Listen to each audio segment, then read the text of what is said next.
Malam tidak bisa tahajud, aduh rugi, kapan saya ganti? Tidak ada, sudah malam, tunggu malam besok. Kalau masih punya usia sampai malam besok. Makanya selalu saya sampaikan ke jamaah, jangan tinggalkan salat malam walaupun 2 rakaat, tutup dengan witir. Karena salat malam tidak harus 8, salat malam tidak harus 10. Sedikit demi sedikit diistiqamahkan lebih baik daripada banyak tapi terputus. Salat malam tidak harus tidur dulu. Sering saya sampaikan, kaget, katanya harus tidur dulu.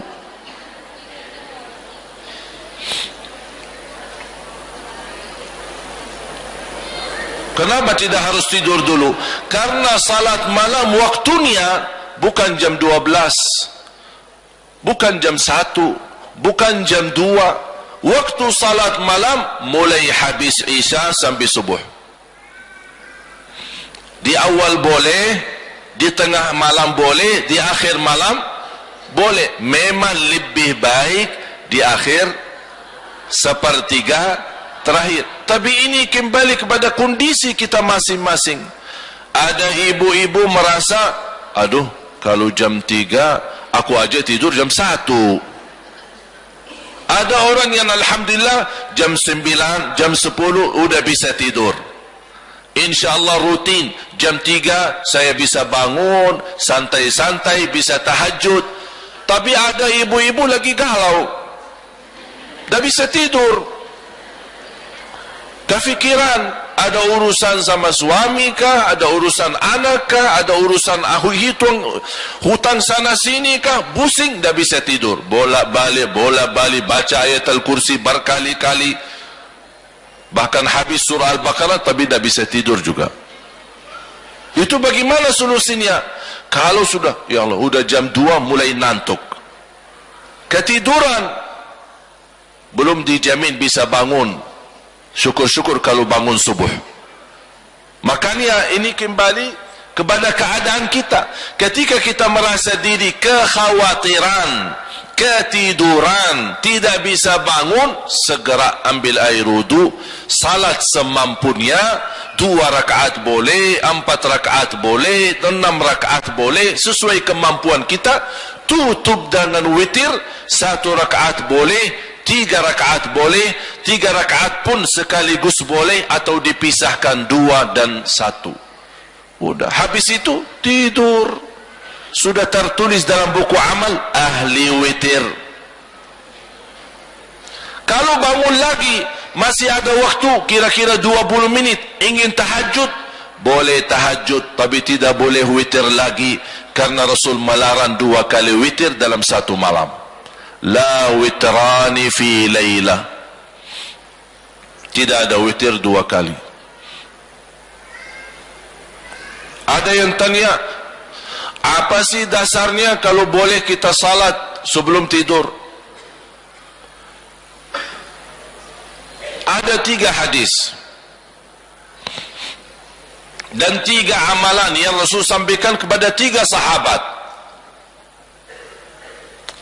Abu Dzar radhiyallahu an, Abu Hurairah radhiyallahu an, dan beberapa sahabat yang lain yang mendapatkan wasiat yang sama. Saya ambil satu contoh hadis Abu Hurairah radhiyallahu an. Abu Hurairah radhiyallahu anhu berkata, Rasulullah telah memberikan kepadaku 3 amalan. Ausani khalili bi 3. Ausani khalili bi 3. Rasul telah memberikan kepada aku 3 amalan. Ini kata siapa? Abu Hurairah radhiyallahu an. Yang pertama, an asuma min kulli syahr 3 ayyam. Setiap bulan puasa 3 hari. Ini amalan pertama. Dijelaskan di hadis yang lain, yang dimaksud 3 hari setiap bulan adalah ayyamul bid, 13, 14 dan 15. Amalan yang kedua, wa an usalli duha, jaga salat duha. Yang ketiga, wa an utira qabla an anam. Wahai Abu Hurairah, jaga witir sebelum tidur. Ini wasiat Rasul kepada Abu Hurairah. Saya begitu baca hadis ini yang sahih, saya pun terkejut. Sepertinya Rasul sudah tahu akhir zaman umatnya bakal suka ketiduran, makanya sudah ada solusi dari zaman Rasul. Abu Hurairah, jaga witir sebelum tidur. Ini buatmu dan umatku yang nanti datang yang suka ketiduran. Sudah, Rasul sudah kasih jawabannya. Daripada rugi, tidak sama sekali dapat pahalanya, Rasul SAW mengingatkan, innallaha witrun yuhibbul witr fa'awtiru. Allah maha witir, Allah cinta witir, jagalah witir. Tahu enggak ibu-ibu jamaah sekalian, di mazhab Imam Hanbali ada satu pendapat di dalam mazhab Imam Hanbali, orang yang tidak rutin salat witir tidak boleh jadi saksi nikah.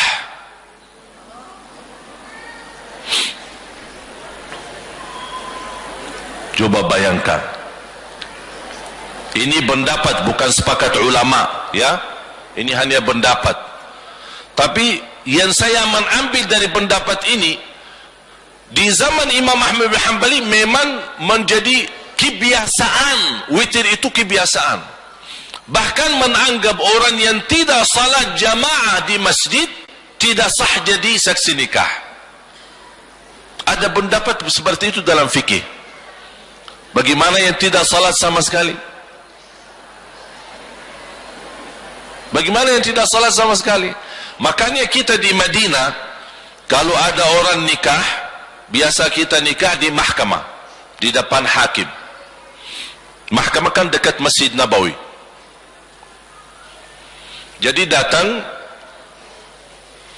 calon laki-laki sama keluarga perempuan, termasuk perempuan juga dibawa di depan hakim untuk menikahkan mereka. Hakim juga bertanya sama wanita. Hakim bertanya sama wanita, kamu terima nikahnya sama laki ini? Tidak ada yang maksa? Tidak ada, karena kadang-kadang terpaksa karena aturan budaya, karena kebiasaan keluarga. Jadi hakim harus bertanya langsung sama wanita. Habis selesai, sudah diamankan laki dan perempuan, datang saksi, kan harus ada dua saksi. Hakim bertanya, salat jamaah enggak? Kalau dia jawab, iya saya salat jamaah, minta dibawain surat dari imam masjid. Ini ahli masjid, surat, ini ahli masjid, jamaah kita. Nanti disesuaikan masjidnya sama alamat rumah. Alasan mungkin dia besok kenal masjid, imam masjid mana, tapi dia tidak pernah salat di masjid, cuma karena teman atau keluarga kebetulan. Ini Pak diminta surat, ini saya mau jadi saksi. Begitu ketat.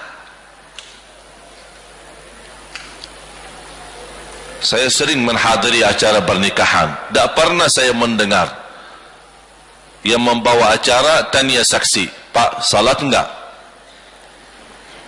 Kalau Bapak tidak salat, mohon maaf kami tidak bisa terima Bapak jadi saksi. Kacau acara pernikahan. Itu beda kehidupan kita. Dalam agama ada yang punya kehidupan tapi karena kebiasaan. Semua jadi boleh aja.